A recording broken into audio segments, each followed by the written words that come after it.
Everything evolves around evolution as far as the cycle. Out with the old, in with the new. Regarding what they're doing here to the old Jackson trailer at 430 Beach Grove Road, getting ready to set it up for JW's son, Jim Jackson. Jim Wayne Jackson is going to come down here and set up camp down here for his retirement. He's now about 70 years old.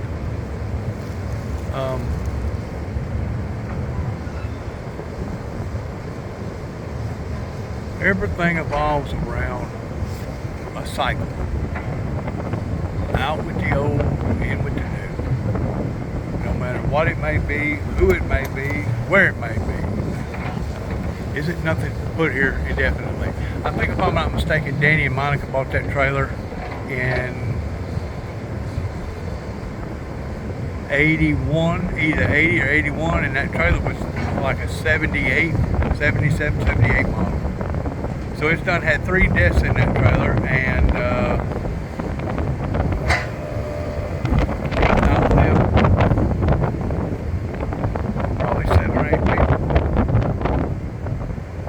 The last one to die in that trailer was David Jeffrey Jackson, that told me the only way that they was going to run him off of this property was to run him off in a body bag. And that's exactly what David Jeffrey Jackson left in that trailer of. He left in a body bag. That's the things I want to say here pertaining to the locals around in this area. I've never seen so much harshness. I've never seen so much people that just didn't have no decency about them to the degree of being neighborly or being their social graces to the extent of how that they've turned against us. I realized that my dad, he was a very, very unpleasant man to be around. He was miserable, and he wanted everybody else's life to be miserable. But I also realized how come these people in this area pertaining to the Whites, the Bakers, Willises, the Thompsons, the Coopers, the Hills, the McWrights, the Hayeses, the Feeneys, the Bakers, I think I mentioned the Bakers. Anyways, how come these people didn't take the initiative of understanding that whenever it comes to defending the defenseless, it's up to them to do so? And if they don't do that, that they'll be held accountable for the things that they didn't do, just like the things that they did do. I mean, I understand that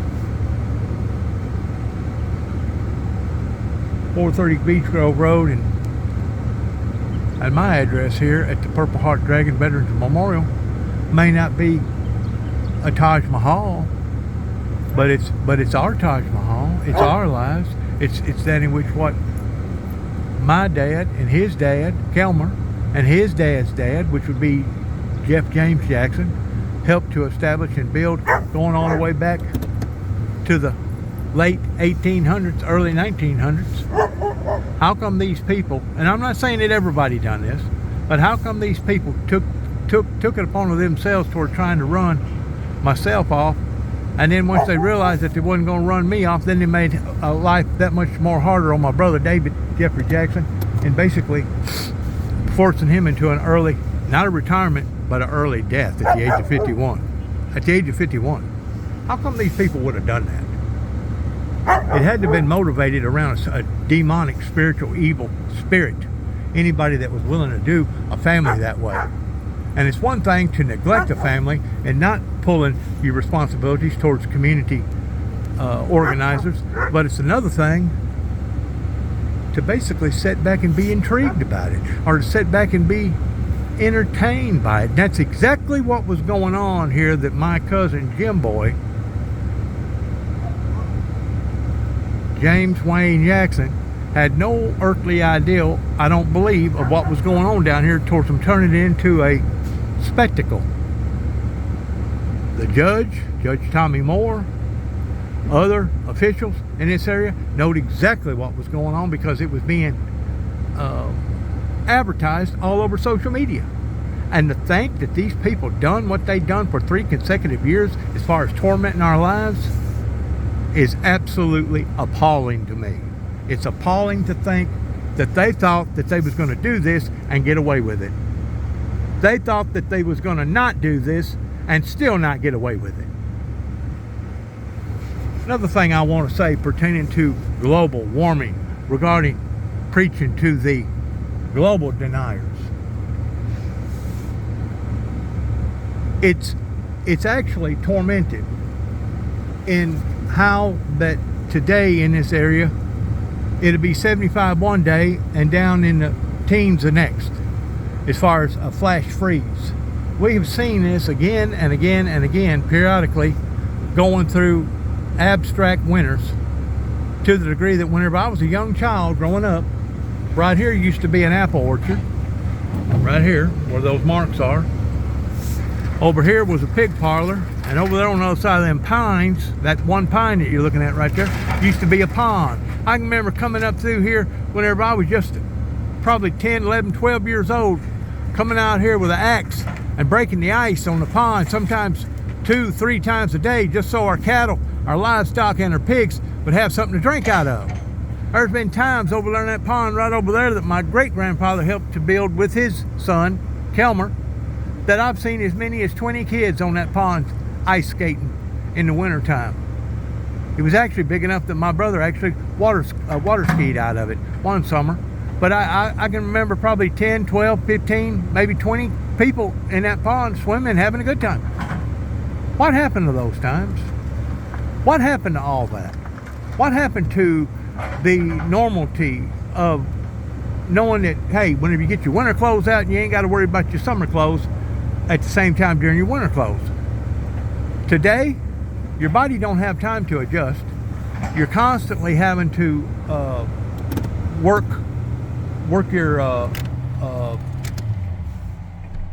your body system to the degree that 1 minute you have to make an adjustment towards taking off clothes, and the next minute you got to make adjustments towards putting on clothes. It'd be the same difference as if you was up in Alaska where it stays, I guess, 25, 30, 40 below zero, and you took somebody out in the cold in their underwear and basically almost froze them to death, brought them back inside, let them warm up temporarily, and then put them under heat lights and let them sweat, and almost to the point of becoming exhausted to the degree that they almost passed out, and then taking that person back outside and letting them almost freeze to death again. If you do that again and again and again, you will break down your immune system to the degree that you will no longer be able to fight back the natural forces of nature. This not only affects humans, but it also affects the ducks, it affects the geese, it affects the rabbits, it affects the deer, it affects every other kind of livestock and fowl that you can think of, flying fowl that you can think of, in response to the abnormalities that we're having to deal with, that some people, like Donald J. Trump, still swears that global warming is a hoax. Friends, I'm going to tell you something. I'm 64 years old. I promise you, the abnormalities of today is only growing worse and worse towards seeing the extremes of going from super hot to super cold. And I'm thoroughly convinced, God revealed to me, Dennis, this is the reason why that I'm going to come back, and he's going to assign his angels of basically stopping the earth to the degree that there will be no more wind upon to the earth, because he will come back in shortening the days for the elect's sake. If he didn't come back and stop the world and basically rescue the Christians out of this hellhole that we're in right now, it would be tormentive now until doomsday, until we finally just finished ourselves off. Now until we basically finished ourselves off. And that was basically the same type of scenario that the Heavenly Father was looking at whenever it come to seeing how the wicked was basically taking advantage of the innocent, that was destroying millions and millions of lives, that God basically looked down upon to the heavens and said, I'm ashamed that I even created humanity, and basically had to come in and destroy humanity. And we see that as a destruction type ordeal. But if the fact of the matter is, he actually went in and rescued millions of children and millions of innocent people from the harsh hand of the evil that was taking place during the great flood of Noah. During the great mighty flood of Noah. And how come people can't see that to this day? I don't understand. How come people can't identify that? It has to be because they're either deceived, blinded, or stupid. One or the other regarding global warming, regarding these extremes that we're going through. And like I said, whenever it would get cold back years ago, your body adjusted to the cold. You adjusted to the type of clothing that you had to have in the cold, and you basically become adjusted to it. Today, just about the time that you become adjusted to the cold, here comes the heat. Here comes the heat. Now, my friends, if that's not tormentive, I don't know what is. That is absolutely tormented to the degree that, as far as I'm concerned, we're living in hell down here right now because of what these morons either did or didn't do pertaining to supporting the Windmill Ministries missions going all the way back into the late 80s, whenever basically it was WENK up in Union City, Tennessee, as well as Jimmy Atkins with Mr. Wooten Chevrolet dealership garage in Dresden, Tennessee, that come up against my First Amendment rights as far as freedom of speech, that basically wanted to stomp out the right for me to speak. Just like in 2005, whenever I was passing out Bible literature in Martin, Tennessee, they come after me in falsifying files, which means the potential in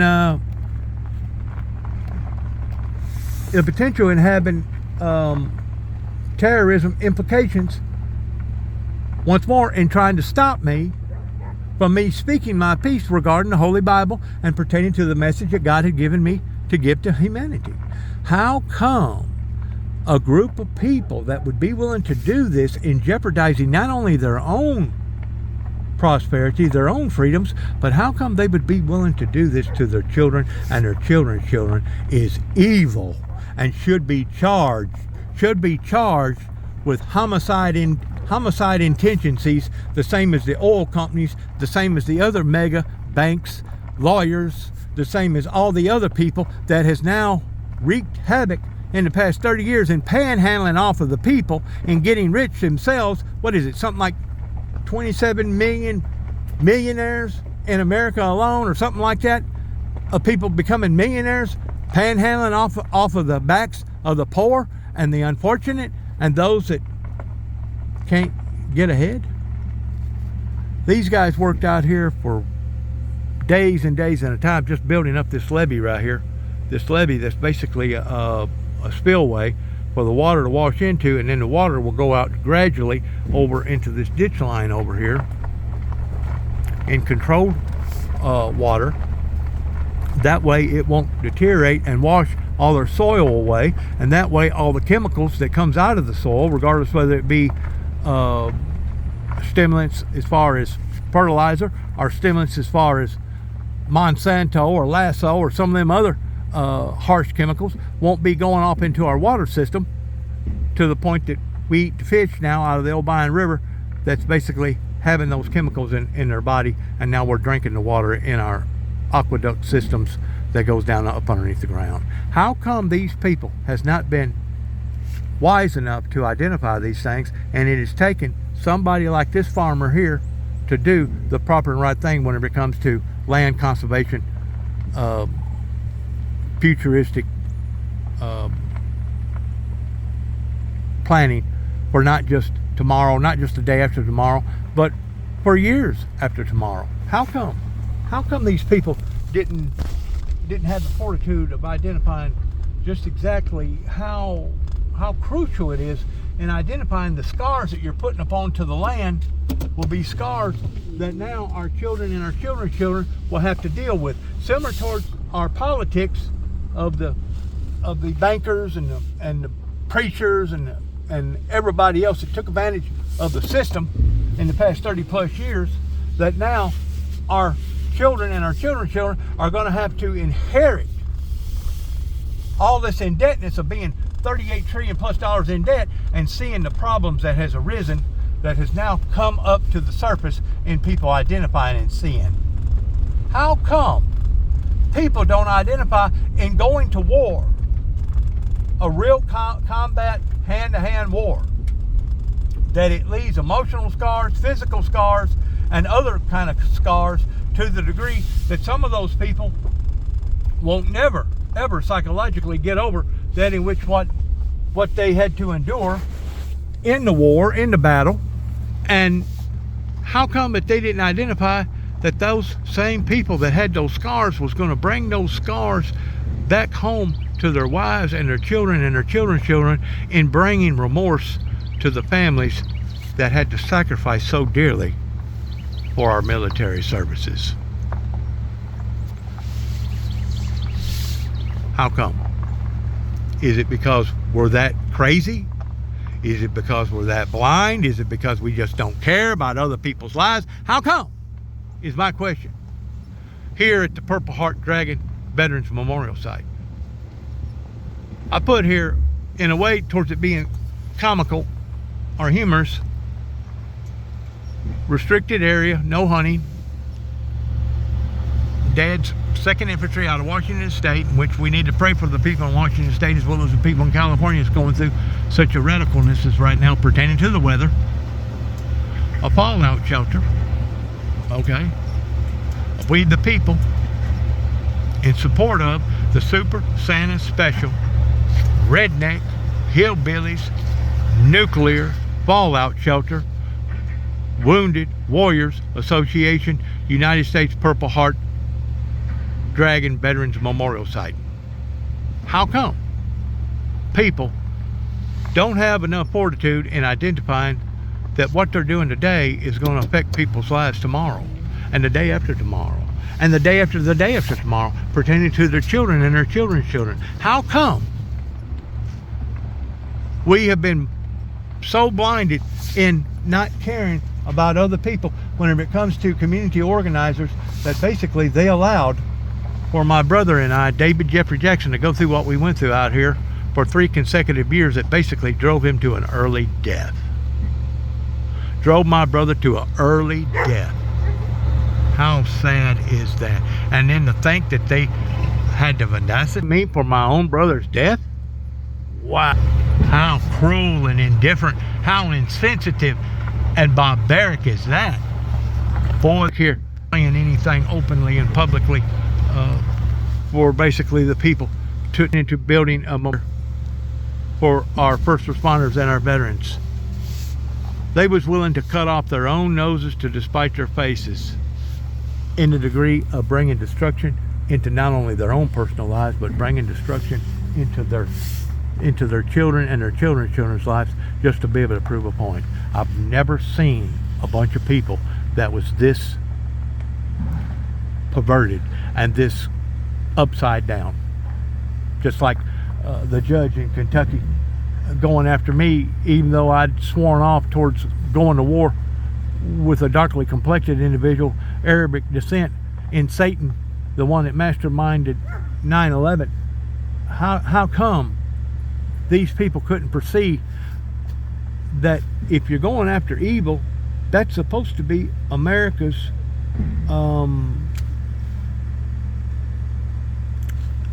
bedrock in all our beliefs in what we do and how that we do it? But yet no, they wanted to punish old Juby. They wanted to punish him, even though the whole time he was standing up for peace, even though the whole time he was standing up for love, grace, forgiveness, mercy, and a hereafter life that's better than this life. How come? How come they could not see the trees for the forest? I'm going to tell you why. Because they didn't want to see the trees for the forest. They wanted to bring punishment to the just, while they themselves was panhandling on the people's feelings and on their emotions, and instead of bettering society, in actuality, all they was doing was worsening it. Was worsening it. That's the reason why my brother and I put up the Windmill Ministries mission sign right here in honor of our veterans. And that's the reason why we put up the cross that represents the system. Because at the time, 2,000 years ago, the Roman system, they used the cross to execute the people that committed capital punishment. How come these people responded and reacted the way that they did? Beginning in 1983 in Kenton, Tennessee, whenever I went to Damien Cross, the officials there in Kenton, Tennessee, and basically was putting out a SOS towards help me. My father just got through physically attacking me, knowing that I had 64 staples still holding both pieces of my skin together on my belly, and I just got through losing 9 units of blood to the degree that I literally almost died. And because I was telling people about a miraculous miracle that happened in my life pertaining to 2 hands that miraculously come out of nowhere, that the Spirit of God entered into my body as me feeling the asphalt hit the back of my back and looking up and seeing a 4,000-pound automobile coming crashing on top of me, on top of my torso, a 1979 Buick Regal, that I physically seen metal bending around my body that was scientifically impossible. How come they could not grasp pertaining to biblical Bible prophecies? How come that they could not take in that in which what they was rejecting, going all the way back into the days of Jesus Christ, whenever he finally got so emotionally distressed, I believe, in one of his down moments, in going up into the mountains and looking down upon to Jerusalem and saying, Jerusalem, Jerusalem, I've gathered you together as a hen would gather chicks, and ye would not listen. How come society, by and large, continues to make the same mistake again and again and again, even though our social counselors working with Alcoholics Anonymous and Drug Anonymous would tell you right up front that the first sign of insanity is to continue to keep doing the same thing but expecting different results. My friends, it's become scary in America right now in seeing what's going on all over the world and seeing how that we're not standing up for true righteousness, and seeing how that the righteous are basically being persecuted and prosecuted to the degree of anti-Semitism and Christian protest movement of people standing up for Hamas versus standing up for Israel. I'm going to tell you why. Because evil is abounding right now. It's abounding. And Satan right now is sitting back laughing. And he is rolling in the dirt right now, hee-hawing and identifying how much anguish and how much remorse and how much pain that he is bringing to humanity right now because of humanity's insensitiveness. That's what's going on right now. In other words, whenever the Bible says that the prince of this world is Satan, boy, don't think for a second that Satan right now ain't playing havoc in having a heyday. In having a heyday.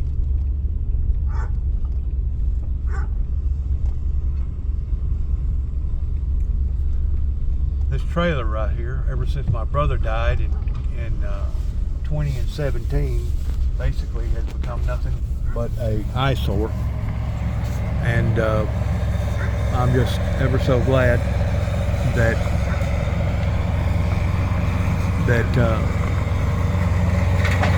Jim has enough fortitude about him and insight about him and love towards where he has his fondest memories with his grandfather and grandmother, Kelmer and Miss Audell Jackson. I'm glad that the Jackson legacy can live on, even though I know, not everybody, but I know that there's a handful of people in this area that won't tell you the truth about how they truly feel about the Jacksons.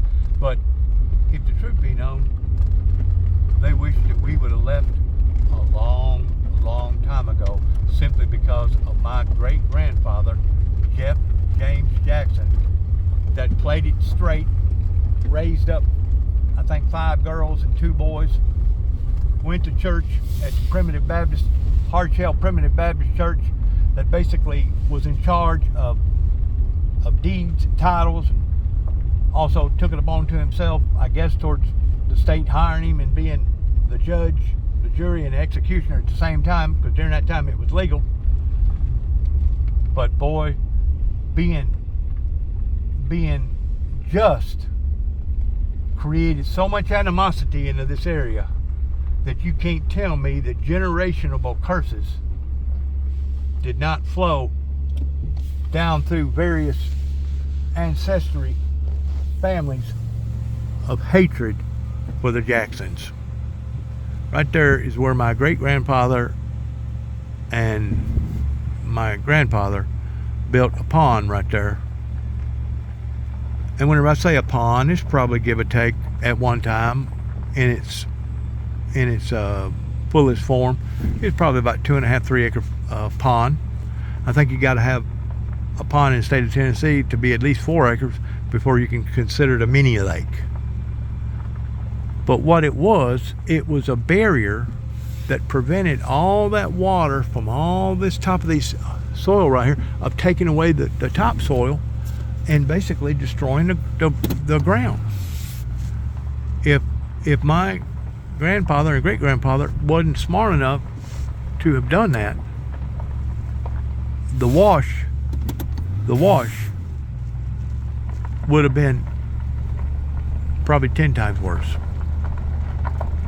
Probably 10 times worse. I can remember having sweet potatoes out here, Irish potatoes, okra, cotton, popcorn,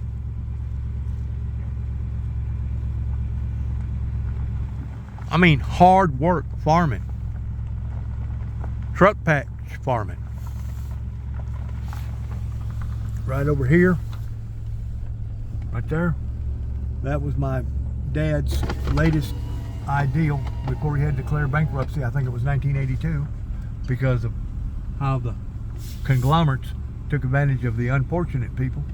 But he was going to build a house right there, build about half of it in the ground and the other half above the ground, similar towards what Buster Crockett done years ago. Now it's turned into a ditch line that helps control the water, diverting it back over in this area. Okay, I'm just going to take you down a little 50-cent tour right here. This right here at one time didn't have a twig in it. We farmed this right here. There was a building right here, right on this corner right here, that if Miss Hill was living, God bless her soul, she'd be able to tell you. We took that building and drug it up that road right there, all the way up to about where them grain bins right there are, and that's where my dad started doing body work down here in the south. Drug it up there, re-leveled it, and done our thing. Now over right here, like I said, all this was clear. Wasn't no trees over here.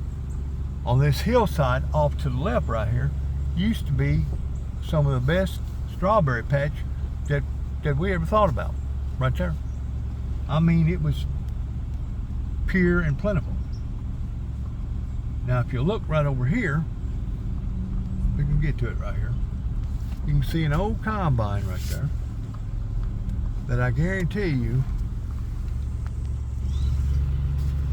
used to belong to the Jacksons. That's part of our, I guess, waste or aftermath that we just never did get a hold of them, drag it off, or take it to the dump, or take it to a ditch somewhere, or plug up a ditch somewhere with it. But let me show you something else right here real quick. You see this bank right here? And you see how that you can basically see that hawk flying right there? I can remember as a child to where you could not be on this road right here and see even the top of those grain bins, much less the whole grain bin. Why? Because the bank was so high. It was a large bank right here. Well, guess what happened to the bank after years and years and years of wash? All the ground left. The bank left, along with all the chemicals that went into the field left. All the nutrients went right down the ditch line, usually into some sort of a river that usually contaminated our fish and our water, and we wonder how come people are getting cancer almost every day. But I guarantee you, this bank right here was every bit, I'm gonna say 6 foot higher than what it is right now. 6 foot. You couldn't see over that bank right there. You can now. That's called deterioration of soil. That's why the guys across the road, I'm commending them because of land conservation. Being able to take care of the ground, knowing that if you take care of the ground will take care of you. Digging out places over here, probably eventually they're going to straighten this hillside right here out. I don't know if they will. I'm guessing. Hypothetical guess. Whenever we lived right here, being raised up as children, it was Ed Enos that used to live right back over there that was married to Gladys. Gladys was Miss Alldale's sister. Boy, can I ever tell you about some memories pertaining to what went on back in those fields right there before Ed White ever purchased that piece of property and started milking about, I don't know, probably about 100 head of cows, maybe a little bit more, him and Cheryl. In the meantime, all the screaming and all the hollering and all the abusiveness went on. Not in four walls, not secretly or discreetly, but out into the open. And nobody was willing to raise a hand pertaining to my World War II drill sergeant, courageous patriot father that come back with scars of wars that took it out on his children. And he done so ignorantly because of the sicknesses. These grain bins right here, after my brother got killed in 1976, about a year later, we got an insurance check from Goodyear pertaining to my brother dying, and my dad invested in putting up them 2 brand new grain bins right there, and I think he only filled one of them up once and the other one about halfway, and then whenever the 80s come, he couldn't make heads meet because of the fuel prices going up and the interest going up to about 28%, and basically had to declare bankruptcy. Right here is also where the old house used to stand that I told you about in some of my other literature, that an old man come and moved there with 2 boys and got to abusing the boys the same as our father got to abusing us, and they wasn't going to put up with it to the degree that they wound up locking the old man up into the house and then caught the house afire and killed the old man. Well, them boys would have got away with that, but they went up to White City up here, a beer joint up here in Sharon, Tennessee, and went to bragging about it, and some good Samaritan overheard them and turned them in, and now I guess they're doing life without parole or life in prison. I don't know. See, we had the same desires in doing our dad, in taking care of him, but our mother kept telling us, boys, if y'all do that with him being a World War II Purple Heart courageous soldier, y'all never get away with it. And you know what? Back in those days, we probably wouldn't have had.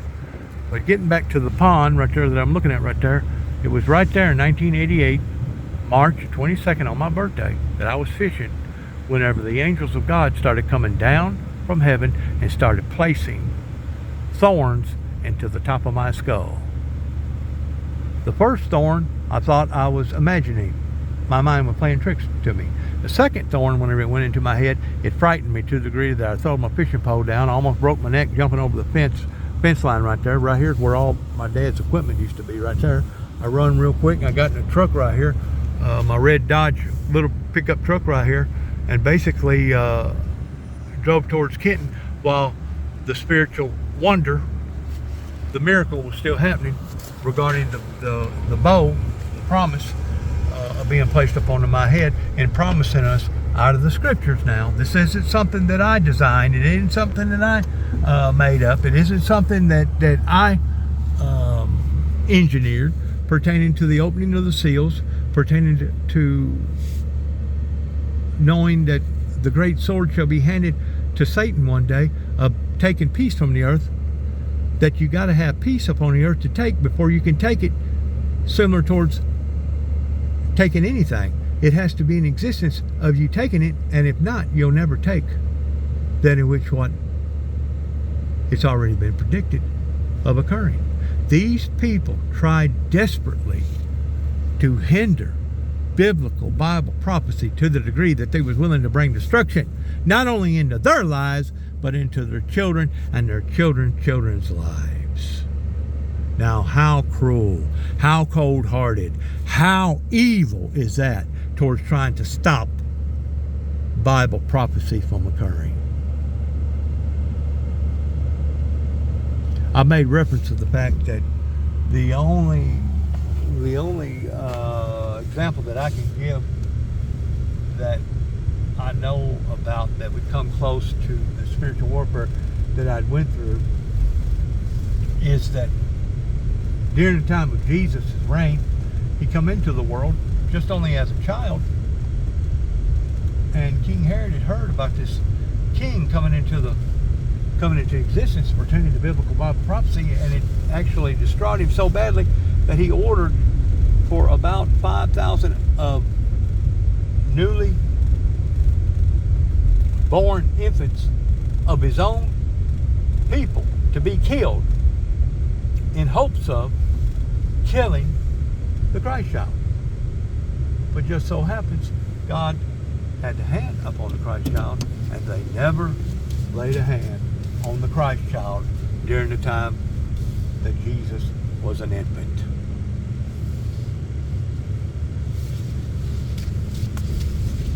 Just like Moses, God had his hand on Moses to the degree that it was the Egyptians that actually reared up Moses, and then Moses identified who he was and the calling that he had in his life against the Egyptians of letting my people go. Let my people go. I remember whenever I was just probably, I don't know, 10, 11, 12 years old. Always had a bunch of chickens or chicken coop in behind the house right here. And I don't know, I guess I got it from Lassie or maybe Beaver or some of them other shows back years ago. But I fixed up a string on a cup, me and my buddy Dwayne, and we would actually go from this point right here all the way up on top of that hillside right there, which is probably give or take about 500 or 600 feet, and we would literally talk to one another in using a string and 2 cups.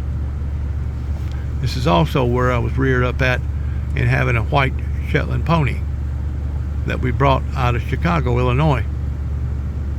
That was my best buddy until my dad decided that he was going to trade the Shetland pony off for some pigs. Just like the crossbow that our family had modeled and turning it into an heirloom, that we placed the hunting crossbow onto my second oldest brother's headstone that died in 1976. And then the year that I was up in Smyrna, Tennessee, being reevaluated by the government and trying to reform towards going back to work and getting back on my feet after I'd fallen off of a 4-story building and breaking both my legs. It was then, whenever my biological father let me know that he just got through trading the crossbow off for an electric guitar. An electric Peavey bass guitar that was considered at that point in time something sacred in all of our lives.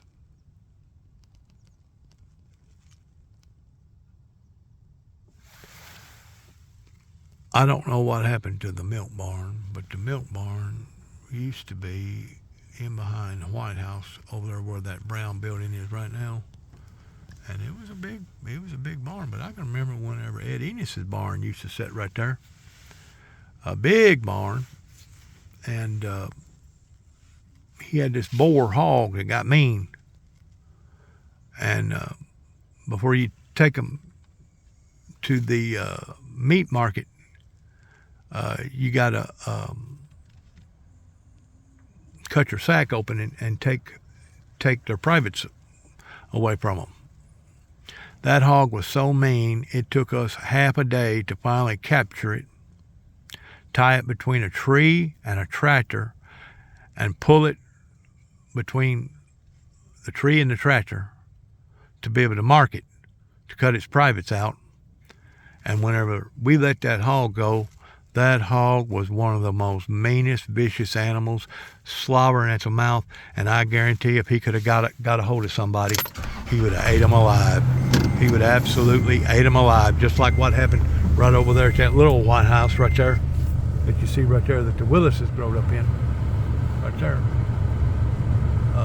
The little White House, not the Blue House, but the White House right there. J.M. Willis had a Razorback hog that basically turned on him to the degree that it did almost eat him alive, to the degree it took about 300 or 400 stitches to sew him back up.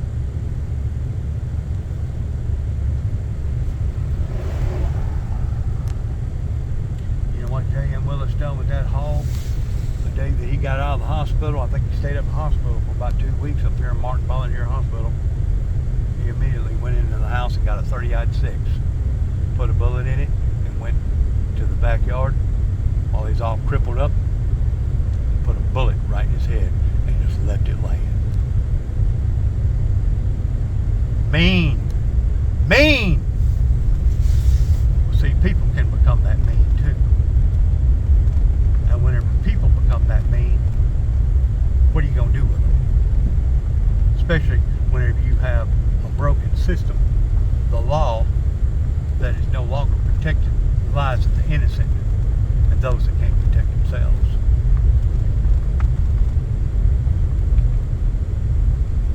Also remember another occurrence that probably my cousin Dwayne remembers. I had found a hornet's nest off down in that valley right there, and I got the idea that I thought that I was going to be man enough to get it out, which I did. I took the hornet's nest and got him down, but in the meantime, them things got after me, and one of them hit me right in the head. I don't know if it was that combine or another combine similar to it, but Dad used to always have old broken down junk over here on this hillside right here, and that was where I was crawled up into the combine, just probably 10, 11 years old. Couldn't nobody else get up in there because I was the smallest one, with a torch towards heating up some boats, and got to beating and banging. The next thing you know, wasps come alive in that thing and got to stinging me, and they stung me all over the top of the head. Whenever my brother that was working at Kincaid at the time in Union City come home and turned on the light, it literally frightened him whenever he see me, because he thought he was looking at a monster because my head was so swollen. Back then, your parents didn't take you to the hospital or to the doctor's office because they didn't have insurance and didn't have no money, and unless you was literally dying, you just basically had to put up with whatever that was going on in your life, regardless whether it was a bad injury, a cut, or being bitten by a snake, or being stung by wasps, whatever. I had to have gotten stung, I know, at least 25 or 30 times in the top of my head. They was tearing me alive.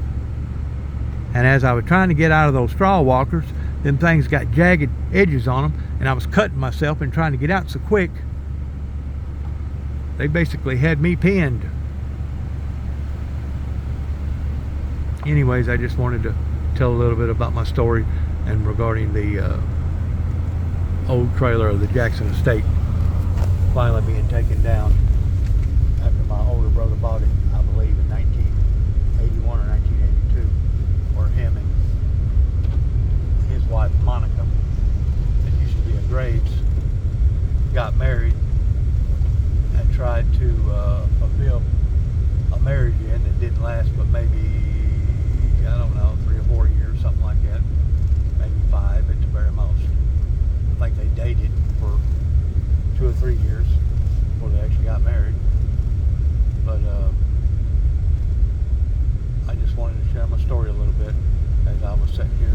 lesson about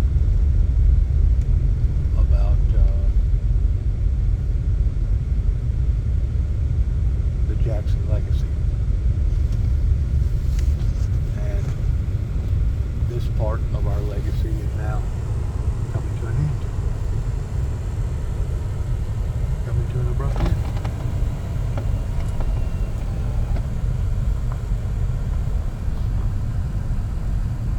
I'm glad to see that eyesore gone. Probably my closest neighbors around here probably are too. Good luck to all of us pertaining to land conservation, pertaining to building a future for our children and our children's children, for tomorrow and the day after tomorrow. Good luck to all of us regarding trying not to be self-centered and greedy, and identifying the things that we're doing to one another and doing to our planet, that there's going to be long-term consequences if we don't use our heads in taking care of what needs to be taken care of. God bless America. This will probably be the last video that I make in the year 2025, right here at the ending part of the year 2025. I think this is December the 28th or 29th. Just want to say I love you in the Lord. Good luck to all of us. God bless America. God bless our troops. God bless the Christians all over the world. And I just pray and hope for peace and love and grace, and that there will be a mighty movement coming from society in the last days that will be predominant for that second fulfilling seal of being opened. In Jesus' name, God bless and shalom.